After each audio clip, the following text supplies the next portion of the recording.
Gate 6. Mme Blavatsky, an initiatic doorway. As you turn to leave the chamber of esoteric personalities, you hear a loud rapping followed by bells. A tingling sensation fills you along with an insatiable curiosity. Suddenly it is 1875, and you find yourself in a strange apartment in New York City. You walk into one of the several parlors or meeting rooms. It is unusually decorated with huge palm leaves, stuffed apes and tiger heads, oriental pipes and vases, cigarettes, Javanese sparrows, manuscripts and cuckoo clocks. You sit on an overstuffed chair and sense a large presence. In your mind's eye, you catch sequential flashes of the life of Mme Blavatsky, a supreme initiate. Her personality with all of its peculiarities seeps into you. You hear her voice echo from what sounds like a far distance. Keep the link unbroken. Do not let my last incarnation be a failure. Hence, true genius has small chance indeed of receiving its due in our age of conventionalities, hypocrisy, and time-serving. As the world grows in civilization, it expands in fierce selfishness, and stones its true prophets and geniuses for the benefit of its aping shadows. Mme Blavatsky. Mme Blavatsky is an initiatic doorway, a reflection, an objectification and a map or mirror of a process and structure that reflects who and what we are becoming and transforming into. When we contemplate her life stream, we see that the whole of her incarnation was a metaphor for bringing to light a history of our collective unconscious. Mme Blavatsky single-handedly rekindled the esoteric tradition in the West after it had been severely undermined with the rise of industrial civilization in the middle of the 18th century. She was the first to unite the Oriental or Far East wisdom with the Western teachings and place them into a global organization. This was an enormous mission for anyone, particularly a Russian female with English as her third language, in a time when the rights and roles of women in society were still very restricted. In the history of alchemy or Western Hermeticism, much less mainstream culture, there are few examples of women who are literally giants of thought. If we survey the whole of the 19th and 20th centuries, we will unlikely find any other woman, or perhaps man, comparable in the daring, breadth and scope of thought that Mme Blavatsky embodied. She was acutely aware of the imminence of the approaching end of the cycle, and that a superhuman effort was required to establish a renewed foundation for the secret doctrine. For this reason, the strength of her personality had to equal that of her mission. Blavatsky's Theosophical Society has its roots in England and India, and is still a worldwide phenomenon. Its founding was a global event, an initiatic doorway that opened into a new age. This was scarcely 137 years before 2012, the closing of the Mayan grid cycle. Blavatsky's ideas are as valid today as they were 120 years ago. Many people fail to recognize her close link with Tibet. In fact, we could say that with the creation of the Theosophical Society, Mme Blavatsky was a Tibetan world reformer. The 14th Dalai Lama says in her book The Voice of Silence, "I believe that this book has strongly influenced many sincere seekers and aspirants to the wisdom and compassion of the Bodhisattva path." Mme Blavatsky was highly regarded as she was controversial, enduring much slander in her own lifetime. Many Buddhists did not recognize her as an official Buddhist. She took formal vows and precepts with Buddhist monks in Sri Lanka in 1888, and many religious thinkers did not believe she was a genuine religious thinker, though most acknowledge her astounding accomplishments. To understand the life work of any being within the planetary framework, we must first understand the condition and the time they were born into. From this, we can glean more insight into the meaning, validity, importance, and scope of his or her mission. Do not seek the person within the personality, but the cosmic function being performed through that person. Mme Blavatsky was born into the age of industrialization, an age of incredible optimism, where it was thought that technology would transform the world and that the human would be saved or enlightened by the machine. She was raised in an elitist Russian environment that gave her the privilege to explore the world in a way most of her contemporaries could not. Dane Rudyard said that Blavatsky's world travels were ritualistic methods of a globe encompassing all human awareness, heralding the actual emergence of planetary consciousness. Mme Blavatsky was well aware of the moment she occupied in the evolutionary trajectory, the time of the closing of one cycle and the opening of the new cycle. This was reflected throughout her teachings. She was also aware that she was confronting deeply conditioned belief patterns of the West by introducing Eastern thought. She spoke out strongly against scientific materialism as well as religious hypocrisy.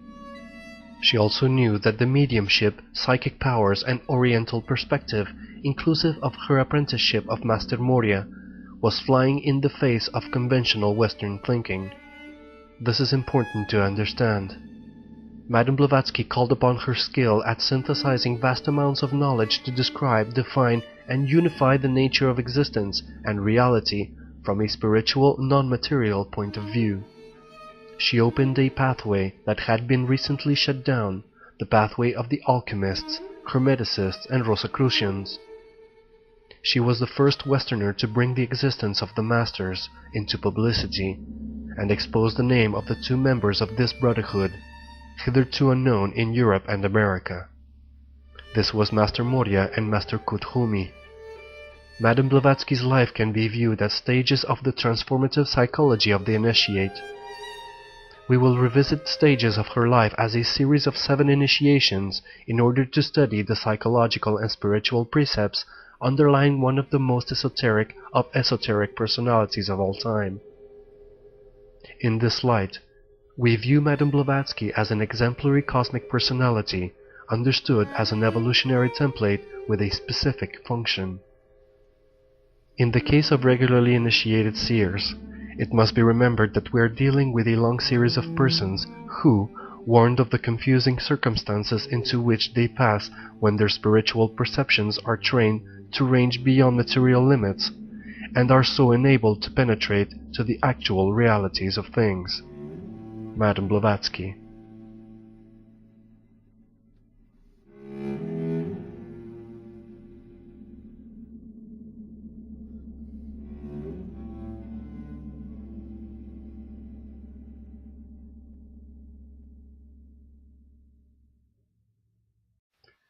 First initiation, birth and early years.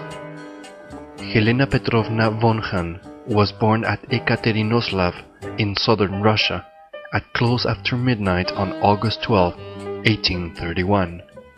Her father was a captain in the horse artillery, and her mother was a novelist and feminist who came from a highly placed aristocratic Russian family. Soon after she was born, she experienced her first initiation when her family had arranged a ceremony of baptism in an Orthodox Russian church consecrated with wax candles. According to A.P. Sinnott, a close acquaintance of Blavatsky, the following occurred at the baptism. As the ceremony was nearing its close, the sponsors were just in the act of renouncing the evil one and his deeds, a renunciation emphasized in the Greek church by thrice splitting upon the invisible enemy, when the little lady, toying with her lighted taper candle at the feet of the crowd, inadvertently set fire on the long flowing robes of the priest. The result was an immediate conflagration during which several persons, chiefly the old priest, were severely burnt. This seemed some kind of omen. From the first years of her life, Helena displayed both a powerful will and unusual psychic abilities. As an adolescent, she studied piano in Paris and was an excellent musician and performer. When Helena was 11, her mother died of tuberculosis. From that time on, she was raised by her maternal grandparents in Saratov, where her grandfather was a civil governor. On a dare, at age 17, she married Nikifor Vasilievich Blavatsky, who was 3 times her age.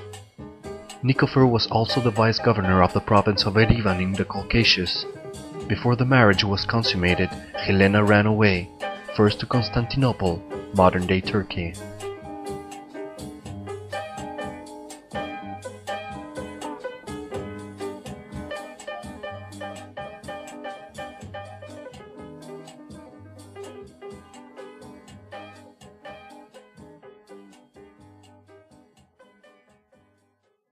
Second initiation. First explorations. Meeting the Master. In 1848, Helena began 10 years of travel with money provided by her father. Her travels led her to Turkey, Egypt and Greece, Central Asia, India, North America, Central America and South America, where she visited Mayan and Inca centers, Africa, Java, Eastern Europe and Tibet. On her journeys, she said she longed to answer the recurring questions in her mind. Where, who, what is God? And who ever saw the immortal spirit of man, so as to be able to assume himself of immortality? She said she was most anxious to solve these questions, and so attracted to her masters of profound knowledge and mysterious powers. This shows the power of serenity and perseverance of a true seeker of truth. On her 20th birthday, August 12, 1851, in London, she met the master Mahatma Maurya, whom she had had visions of as a child. Master Maurya, a tall Eastern initiate of Rajput birth, told her of the great work in store for her. She immediately accepted fully his guidance. She would later say that the masters make themselves known only to those who have devoted their lives to unselfish study and are not likely to turn back. As an initiate, Blavatsky had an inexplicable need to explore the world and did so extensively from the ages 17 to 27, as epitomized by her crossing of the Rockies in a covered wagon from Chicago to San Francisco in 1855. This was a prelude to her second and successful attempt to reach Tibet through Nepal. She first attempted a few years earlier, but was met with unsurmountable obstacles. In light of these arduous travels, we must consider Blavatsky's personality. Strong-willed, bold, daring and directed from within, she followed her inner impulses by inexhaustively exploring the outer world alone by steamboat, train, horse and camel. She exhibited a prime need to unify the different fields of human investigation to create a grand synthesis of multi-valued thought. She engaged in a search for common structures of meaning that entered into her vast realms of symbolism and symbolic expression. Her study of the esoteric doctrine was the most complete and most complex of all in the history of Western Hermeticism or Occultism.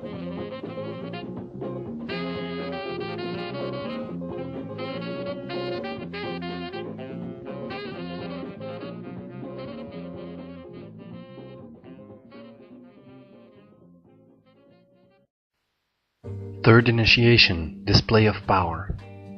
Mme Blavatsky returned to Russia in 1858, when she was 27. Here, she displayed many paranormal powers for her relatives and friends, including clairvoyance, telepathy and telekinesis. Her display of skills and the subsequent experiences were often accompanied by other strange phenomena, such as window tapping and bell ringing. After a mysterious illness, Mme Blavatsky resumed her travels through the Balkans, Egypt, Syria, and Italy.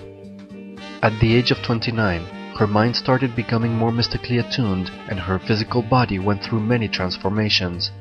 She endured cathartic illnesses that lasted off and on for around 4 years. During this time, she learned how to focus her will and tame the spirits and psychic energies that she so easily attracted. At the same time, she also developed and learned to tame her parapsychological skills. After her illness, she describes herself as being in complete control of her psychic powers. She was no longer at the mercy of outside or external forces. In 1866, she wrote the following in a letter to her sister: "Now I shall never be subjected to external influences. The last vestige of my psychophysical weakness is gone, to return no more."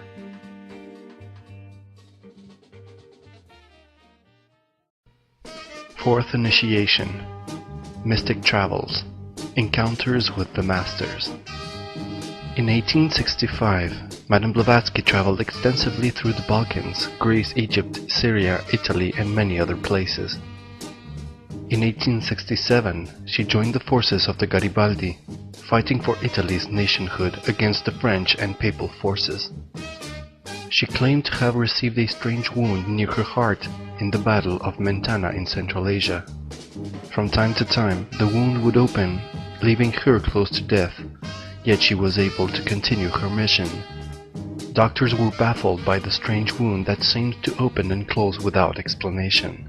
Some believed that her body was actually killed during this battle, but that it was resurrected to become a focal point for the power of her masters and hierarchy.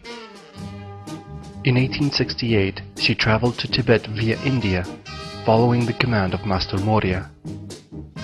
Here she lived and learned from her masters for 3 years, including Master Kuthumi. She lived in Tibet periodically for a total of 7 years and claimed to have traveled to places in Tibet that were never visited by any other European. She describes this time: "When we first traveled over the East, we came into contact with certain men endowed with such mysterious powers and such profound knowledge that we may truly designate them as the sages of the Orient. To their instructions we lent a ready ear. Much of the teachings found in my writings come from these sages of the Orient, our Eastern masters. Many a passage in my works had been written by me under their dictation. In saying this, no supernatural claim is urged, for no miracle is performed by such a dictation." Mme Blavatsky claimed she had known adepts, not only in India and beyond Ladakh, but in Egypt and Syria. She says, "Adepts are everywhere, silent, secret, retiring, and who never divulge themselves entirely to anyone unless one did as I did, passed 7 and 10 years as probation, and gave proofs of absolute devotion. I fulfilled the requirements, and am what I am." As Mme Blavatsky's life experience demonstrates, she, like any initiate, had to continuously work to master the lower forces. This is the aim of spiritual discipline and mandatory in the art of transformation. Without going through her cathartic changes, Mme Blavatsky could never have been prepared for the great work that she was to accomplish. This description summarizes the particular 4-year phase, ages 29 to 33, in Mme Blavatsky's life. She had been appointed or designated by the higher force supervising the plan to be their singular unique agent for this time, an initiatic doorway for humanity. Through the example of Mme Blavatsky, we see that the more we exert in the truth, the more our path is quickened, and we are purified much sooner than if we had not entered into a higher path of purpose. Once she had subdued the lower energies, Mme Blavatsky was able to fully embody the adept that Master Morya had told her was needed to found a new order, the Theosophical Society. Her sole purpose in this world was to be an agent to the masters who frequently communicated to her both physically and telepathically. When we speak of masters, we are referring to a specific matrix of energies incarnated in a select number of beings who function as guiding forces for the spiritual evolution of humanity. These masters are essentially accomplished beings that have already attained identity with and have been absorbed by their 5th-dimensional higher self, such as the 3rd-dimensional self is most often purely apparitional. The manifestation of the masters to Mme Blavatsky was a singular grace shown to her only because of the profound responsibility that was placed onto her as a supreme initiate of the herald of the new age, or as Mme Blavatsky explains, "We called them masters because they are our teachers, and because from them we have derived all theosophical truths." For long ages, one generation of these adepts after another has studied the mysteries of being, of life, death, and rebirth. By the training of faculties we all possess, but which they alone have developed to perfection, the adepts have entered in spirit the various superphysical planes and states of nature.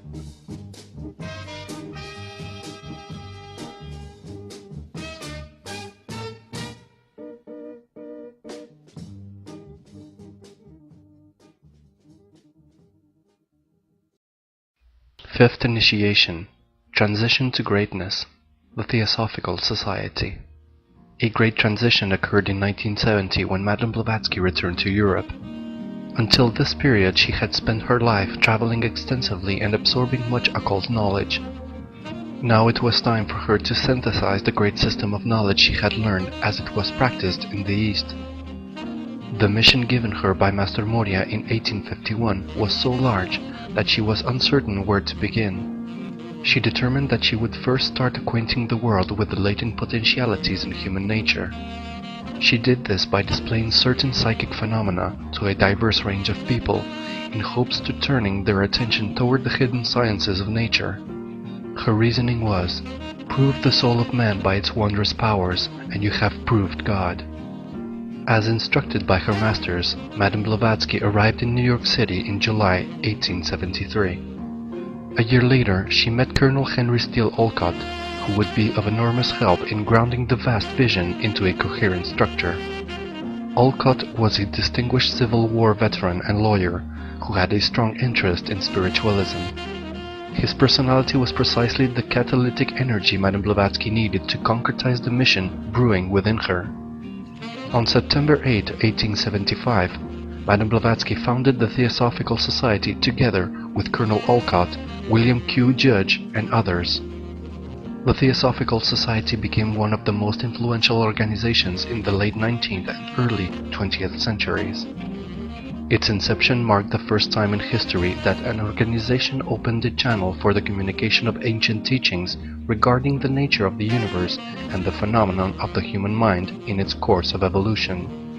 In a note dated July 1875 in her scrapbook, Mme Blavatsky writes, "Orders received from India direct to establish a philosophic religious society and choose a name for it, also to choose Olcott.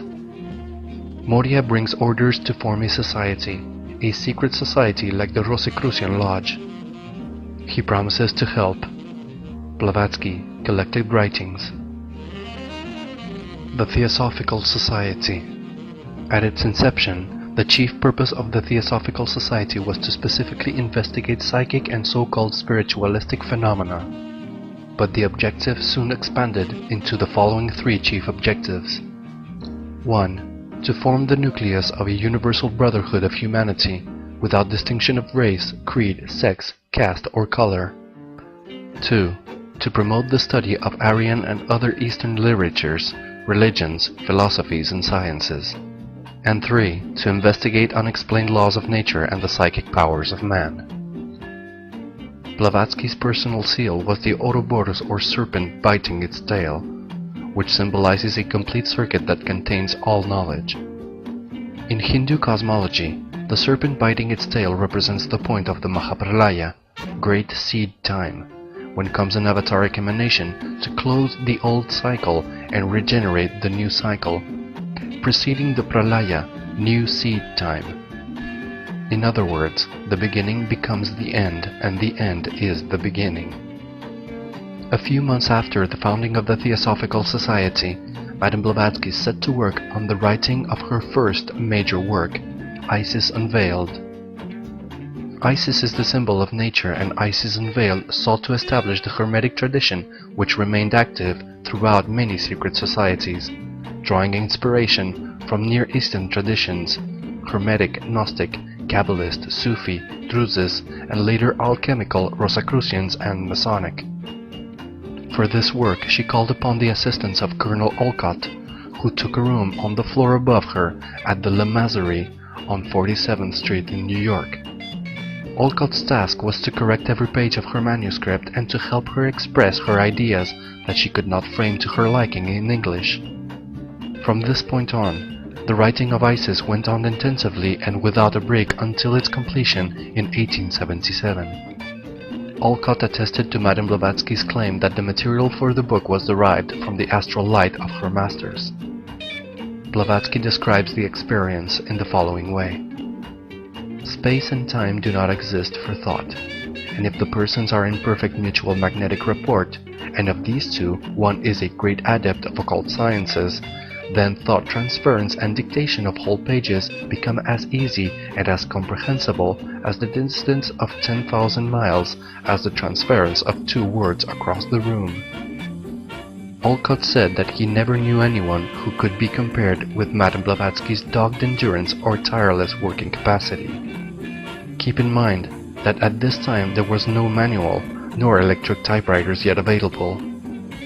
Also keep in mind that English was Mme Blavatsky's third language, Russian was her first and French second, and she had only learned to write it 3 years prior. In his book, Old Diary Leaves, Colonel Olcott describes Mme Blavatsky's work style. To watch her at work was a rare and never-to-be-forgotten experience.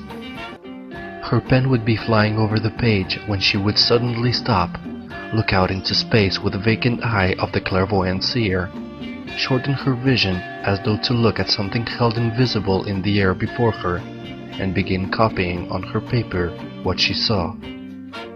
The quotation finished, her eyes would resume their natural expression, and she would go on writing until again stopped by a similar interruption. I remember well two instances when I also was able to see and even handle books from whose astral duplicates she copied quotations into her manuscript, and which she was obliged to materialize for me to refer to when reading the proofs, as I refused to pass the pages for the strike-off unless my doubts as to the accuracy of her copy were satisfactory.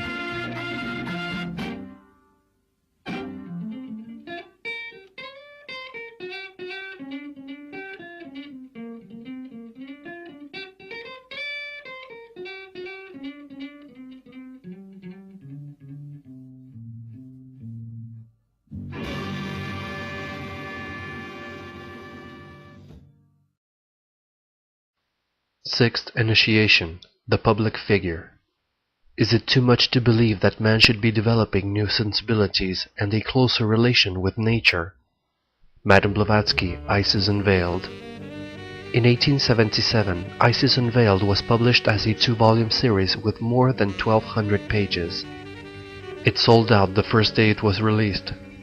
The New York Herald Tribune considered the work as one of the remarkable productions of the century.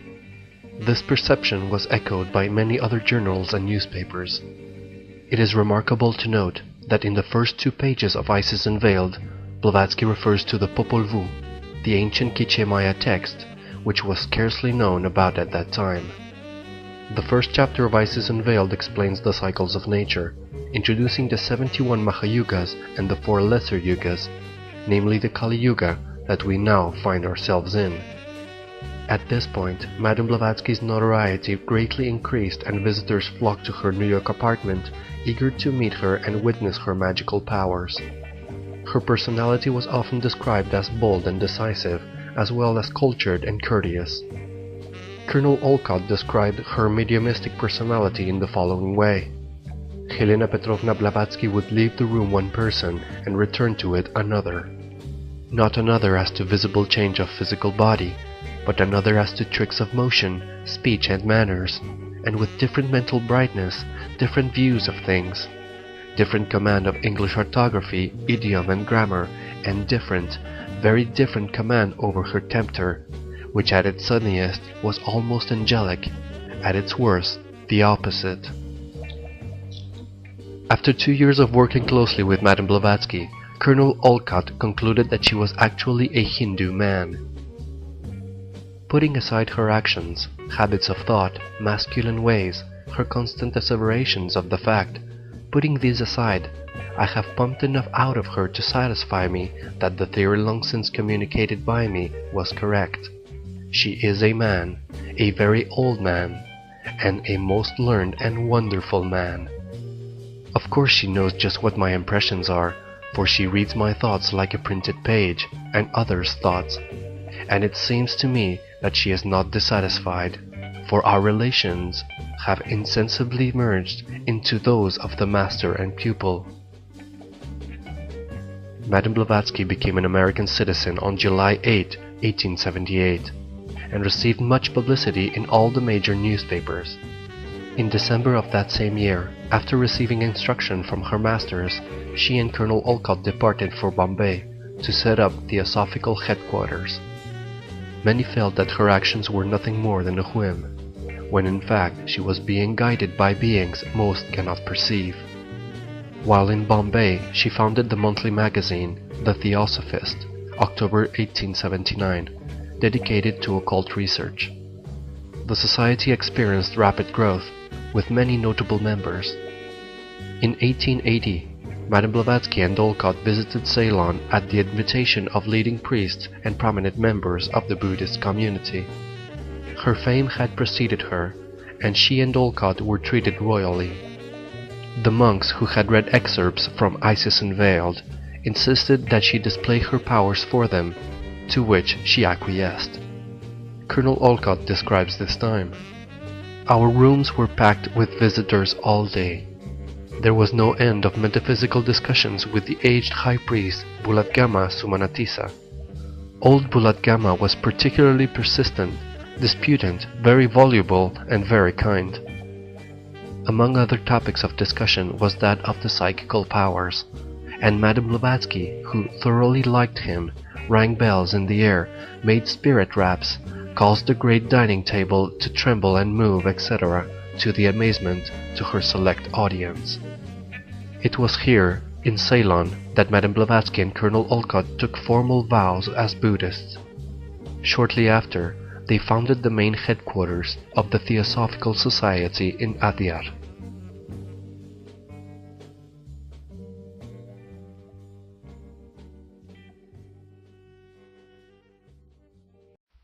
Seventh Initiation, the Secret Doctrine. While in India, Mme Blavatsky became mysteriously ill, and the doctor expressed grave concerns that she would not live through the night. Some of her friends waited outside of her room and witnessed the sudden appearance of Master Moria. They claimed that he passed quickly through the outer room into Mme Blavatsky's room. The next morning, the physician was astounded to find her condition greatly stabilized. Mme Blavatsky's self-healing under the guidance of the masters is an inspiring and well-documented example of the taming of the lower forces. This type of experience is a deep shamanic initiation, a spiritual death and rebirth.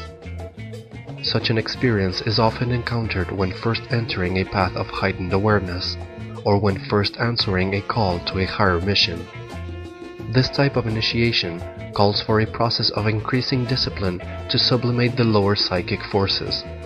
In this process, it is important not to identify with the undesirable forces, but rather to recognize them as a quality of energy brought out through heightened discipline. These energies must be released and transmuted in order to pass to the next highest planes. After her recovery, she told her intimate friends how her master had come and given her two choices.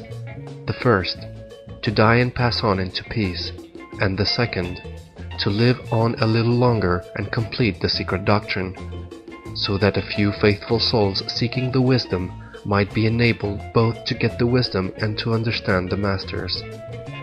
Helena Petrovna Blavatsky wrote the following of the experience in a letter to her friend A.P. Sinnott. But I shall never, nor could I if I would, forget that forever memorable night during the crisis of my illness, when Master, before exacting from me a certain promise, revealed to me that he thought that I ought to know before pledging my word to him for the work he asked me, not ordered as he had the right to do. On that night when everyone expected me every minute to breathe my last, I learned it all. I was shown who was right and who was wrong unwittingly, and who was entirely treacherous, and a general sketch of what I had to expect outlined before me.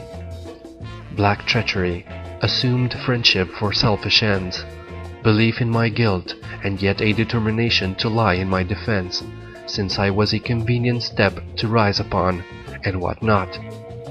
Human nature I saw in all its hideousness in that short hour, when I felt one of Master's hands upon my heart, forbidding it to cease beating, and saw the other calling out sweet future before me. With all that, when he had shown me all, and asked, "Are you willing?" I said yes, and thus signed my wretched doom, for the sake of the few who were entitled to his thanks.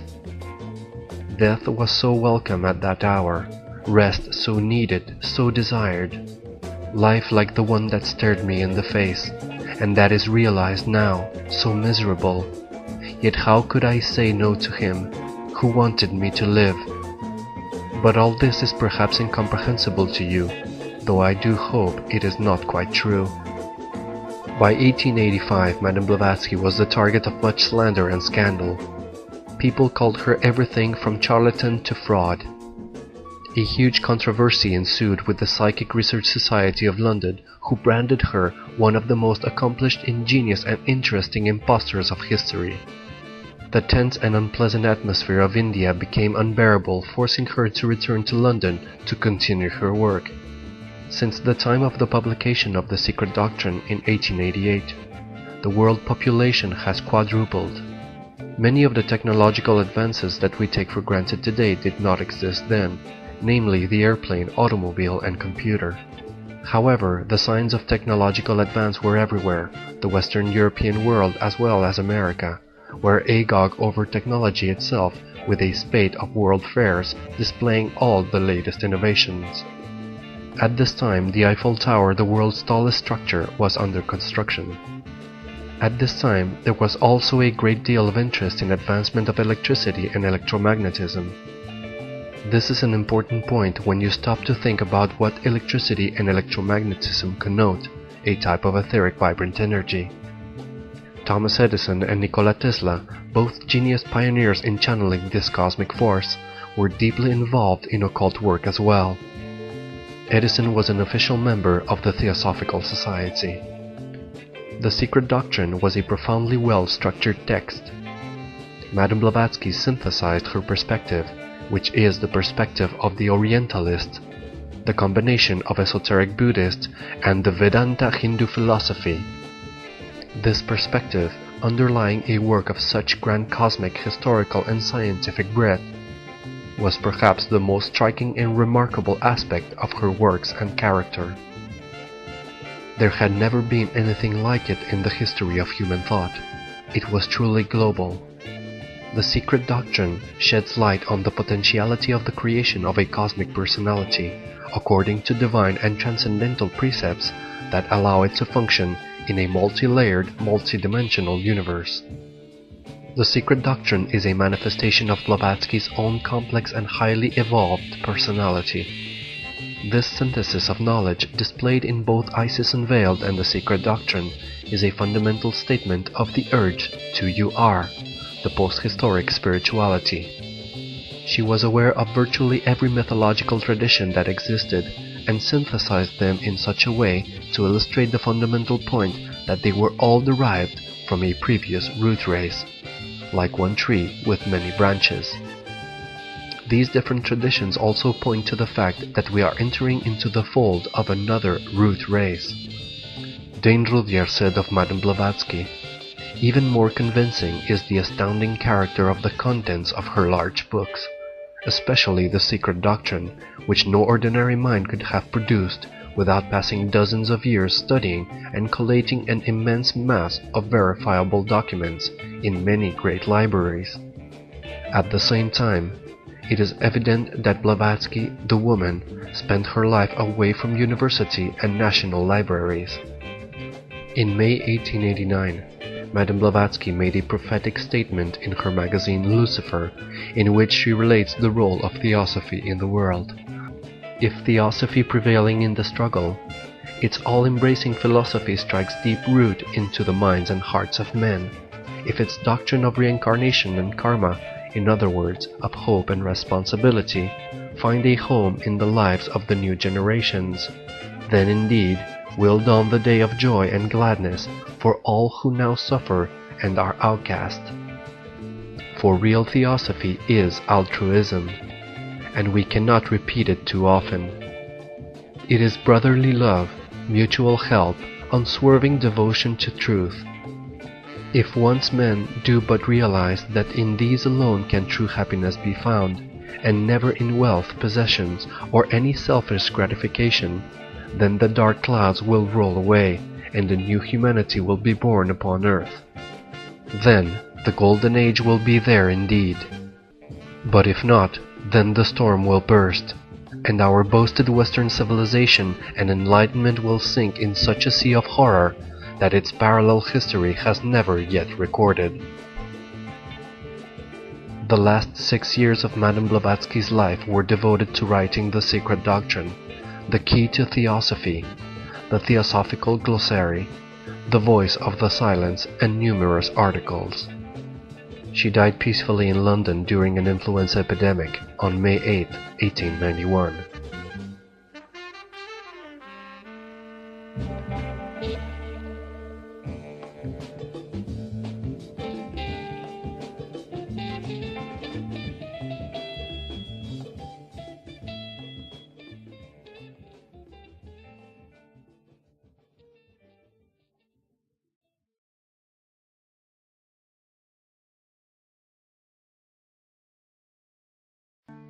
The Secret Doctrine and Cosmic History.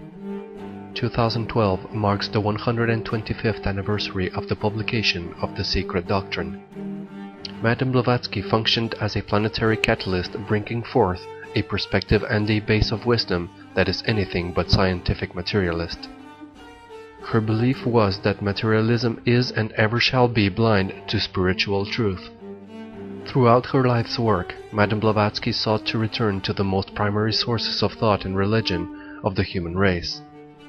Her perception was that the earliest stages of human thought are much closer to the purity of the divine order, the order that commanded our existence in the first place. This insistence on returning to the roots or origins is a necessary one, though it cannot be the entire focus. All cosmic history is a form of evolutionary spiritual psychology, and the Secret Doctrine, as well as the Introduction to Cosmic Science, see Cosmic History Chronicles Volume 2, must also be viewed in this light. A spiritual psychology is necessary to bring the human mind back to its roots, in order to see how and where it might have deviated, and from this comprehension of karmic error, to create the image of the future evolved self. Synchrocosmology. It is the purpose of cosmic history to comprehend and synthesize the universal histories, and it is the purpose of cosmic history to show the universal roots.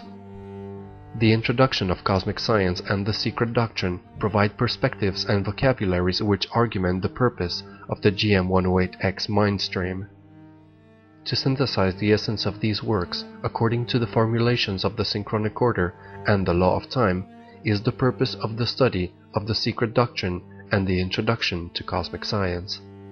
What must be brought to light in an objective way is a structure of cosmic evolution, intelligence, and mind that accommodates various vocabularies and perspectives in establishing a new science or knowledge previously unknown. This new science or knowledge is a type of synchrocosmology, meaning that the evolutionary path of the human mind is to synchronize itself with the different levels of cosmology that define those different perspectives. To do this in a way that might be useful for the educational program of the new human living in the new time is the final purpose of the entire study of cosmic history. To unify science, theology, cosmology, and synchronometric science as a whole system, which defines the actual evolutionary psychology of the spirit, is to arrive at the most enlightened synthesis we can imagine. This is our goal. If you have read this far, then consider that you have taken a transport to the future of universal comprehension and are attaining a supermental condition of consciousness. This is the true end of the Secret Doctrine in all of its manifestations. It was Blavatsky's intention, through the inspiration of Master Moria, to create a grand synthesis of ancient wisdom. Theosophy means divine wisdom or the wisdom of the deity. In her cosmology, Blavatsky defines groups of builders and other spirit helpers such as the Dhyani Chohans, who, like the fifth-dimensional spirit guardians of cosmic science, the angelic guardians of the Quran, or the Mahabodhisattvas of Buddhic teachings, have no other intention but to assist the evolution of the spirit through its difficult human stage. For Blavatsky, to have propounded the Theosophical Society at a time when Western science was making breakthroughs in the fields of electromagnetism and electricity in general is remarkable.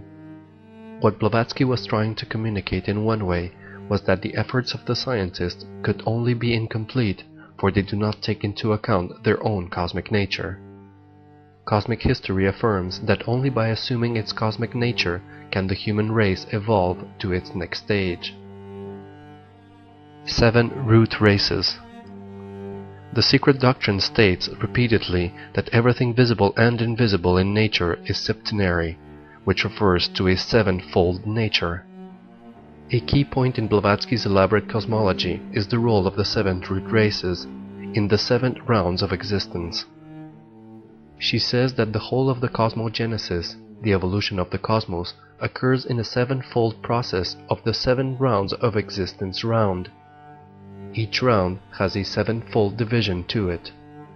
In the 4th round occurs the human round.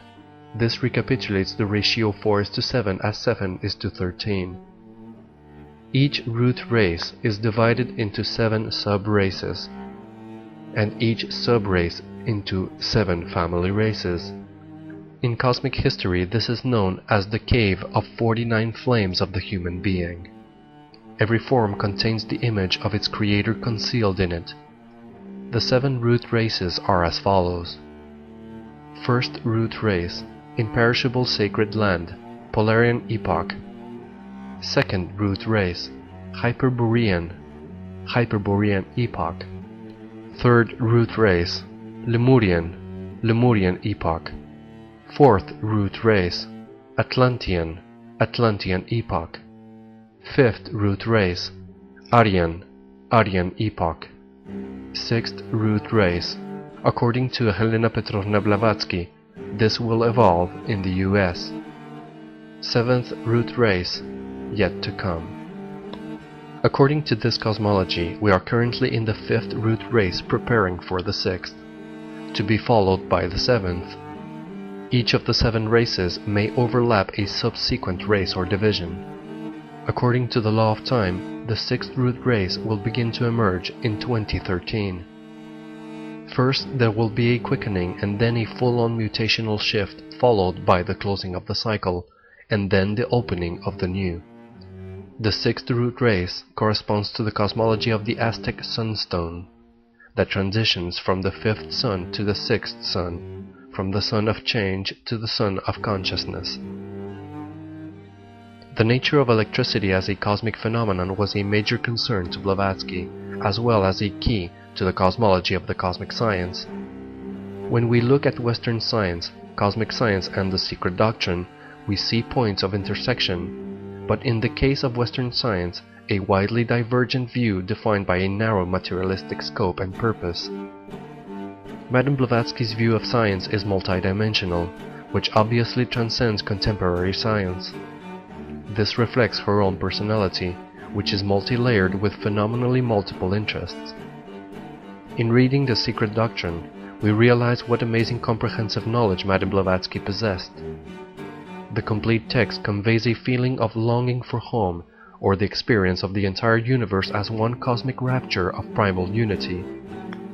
This longing is the mark of all great mystics and mystical seekers. Mme Blavatsky defines many areas of human interest or endeavor. As the 2 volumes of The Secret Doctrine demonstrates, these can be reduced to a cosmogenesis and anthropogenesis, the origin of the cosmos and the history of the origins of the human beings. In this regard, side by side with Cosmic History Chronicles, the knowledge book of Mevlana is the other great successor of The Secret Doctrine, defining the vast order of the intrinsic unification of cosmic reality in a grand hierarchy that almost defies comprehension. The transformative psychology reflected in the life of Mme Blavatsky and the understanding of her nature and character is also represented in the actual principles she describes in The Secret Doctrine, in particular the development of the different root races. The root races themselves are a very complex chain of events which describe a much larger process of a transformational psychology, which spans the entire history of the cosmos. For Blavatsky, the form of history is a psychically repeatable phenomenon, which, using Hindu terminology, proceeds from a pralaya, a pause or seed time between 2 world systems or 2 world orders. This initiates a huge cycle known as a Manvantara or a Mahamanvantara or Great Cycle, which involves the elaboration of a root race. Each root race has its 7 stages of development and sub-races that develop. We are now in the 5th root race. This means 4 root races have preceded us. These root races are related to the early psychomythic history of the Earth, which she refers to as the 4 lost continents. the imperishable sacred land, Hyperborea, Lemuria, and Atlantis. Each of these lost continents correspond to one of the earlier root races, leading to the present fifth root race. In Isis Unveiled, Mme Blavatsky talks about life on previous world systems, but in The Secret Doctrine focuses more on the history of the Earth, or the secret history of the Earth.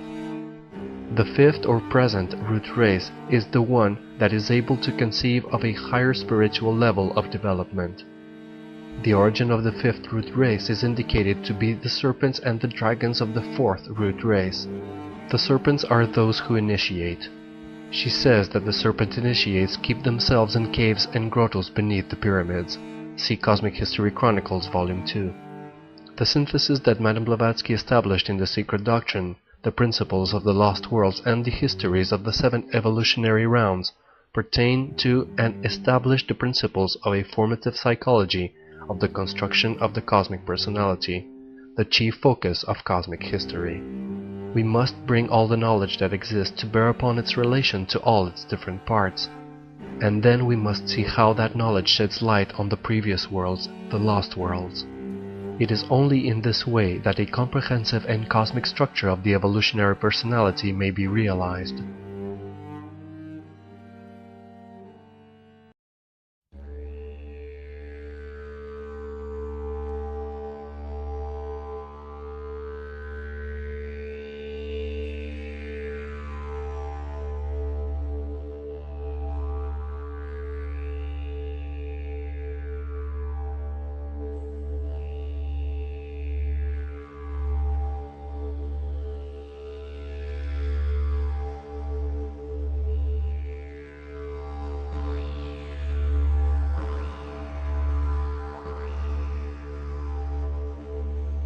More than 130 years ago, when Mme Blavatsky wrote The Secret Doctrine, little was known about the Mayan civilization.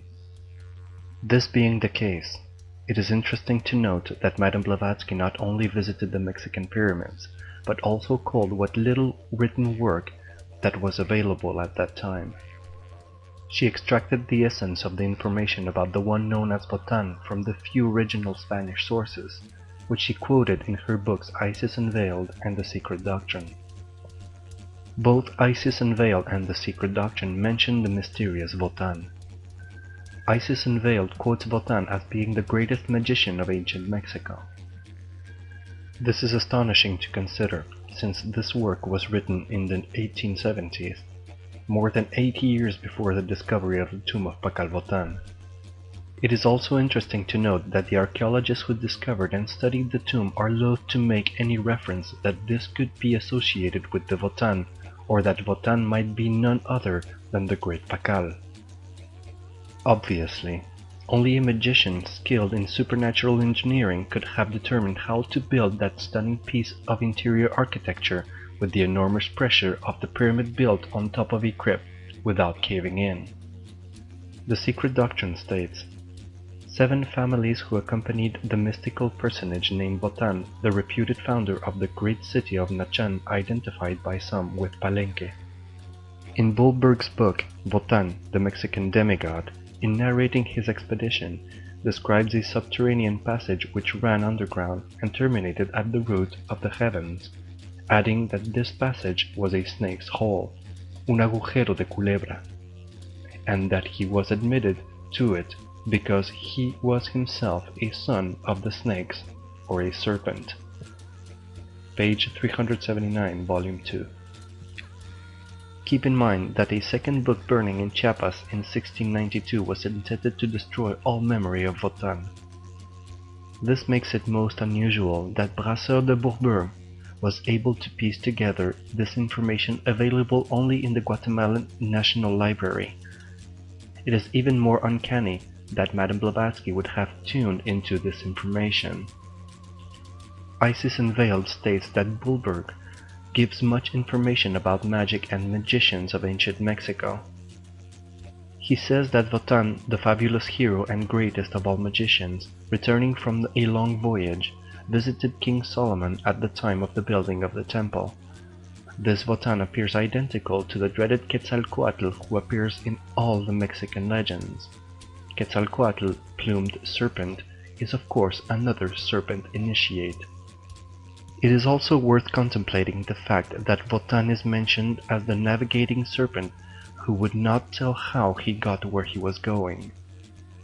Quote, "But he, Wotan, refused point-blank to afford any clue to the route he sailed or the manner of reaching the mysterious continent." End quote. The secret doctrine cites Wotan as being a global traveler who was teaching Solomon around 600 BC, and also indicates that he was descended from Noah. In one of the Guatemalan archives, Wotan is said to be the 72nd generation descendant of Noah. Noah represents an archetype career of seed knowledge who goes from one root race to another root race, from one planet to another. The connection between Solomon and Pakal Wotan is worth considering in light of the Quran. The Quran tells us that Solomon was able to train the jinn to do his work for him, creating large basins for statues and making many things out of metal. Jinn refers to invisible elementals and can also be interpreted as an alien or foreigner, like an extraterrestrial. The jinn are created out of fire, the humans are created out of clay, and the angels are created out of light. The jinns is title of Surah 72 of the Quran and contains 28 verses. When Pakal Wotan was 28, he entered his time of power, which coincided with the conclusion of the 72nd 52-year cycle since 3113. The conclusion of the following 73rd cycle marked Pakal Wotan's disincarnation. Surah 72 is preceded by Surah 71, Noah, which also has 28 verses. This number 28 is the bode frequency for Maldek, the asteroid belt. This knowledge is a remnant of a mental perception or a memory from Maldek, transfigured into a remnant of a memory from Mars. Those memories of the moment that these civilizations were destroyed, whether by explosion or deluge or natural cataclysm, released the soul memories as fragmentary remnants. That is the scenario we are living today. Many Native American stories speak of ancestors originating in subterranean realm or taking refuge in caverns to escape past cataclysms and then emerging into a new time.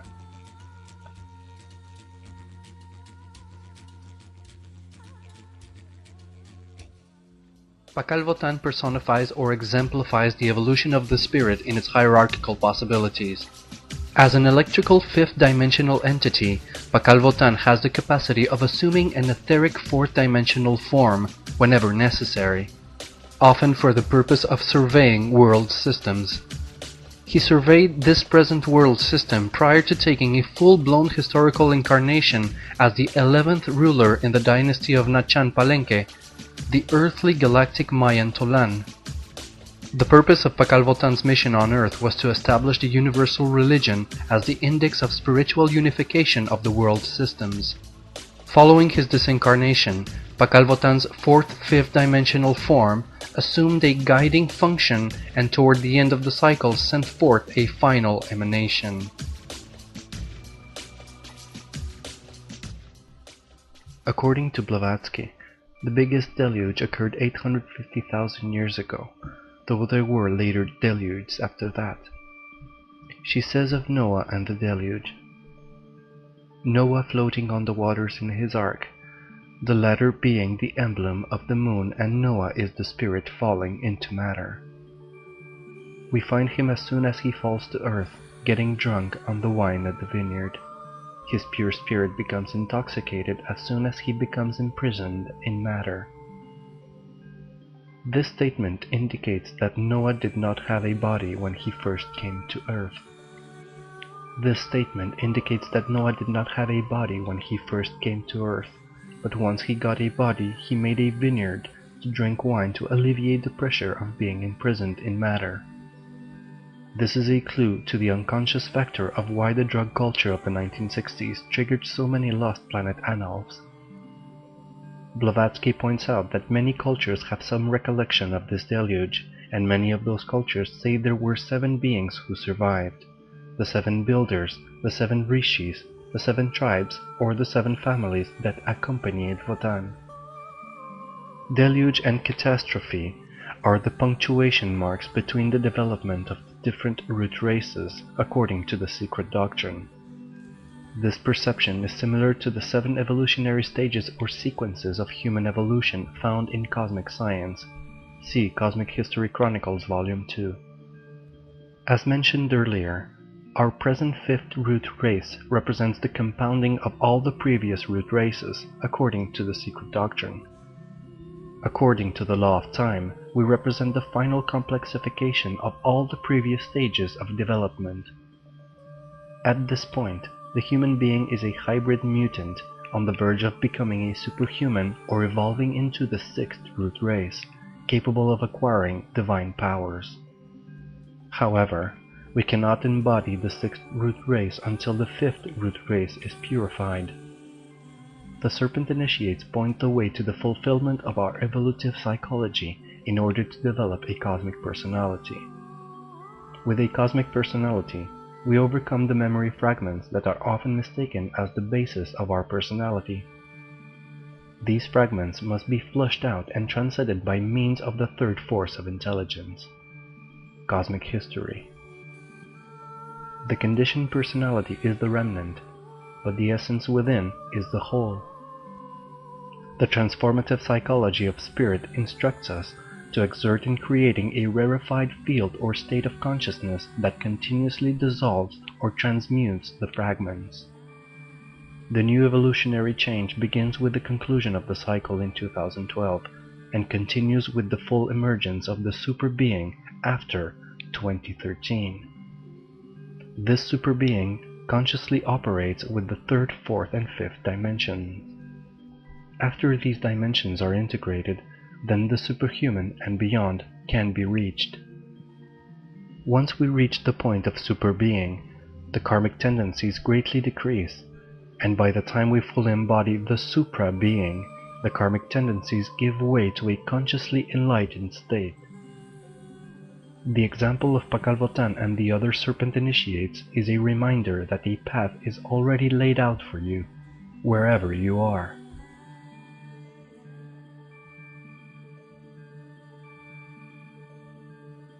Consider the following practical suggestions given by Mme Blavatsky for initiates in her pithy book, Practical Occultism.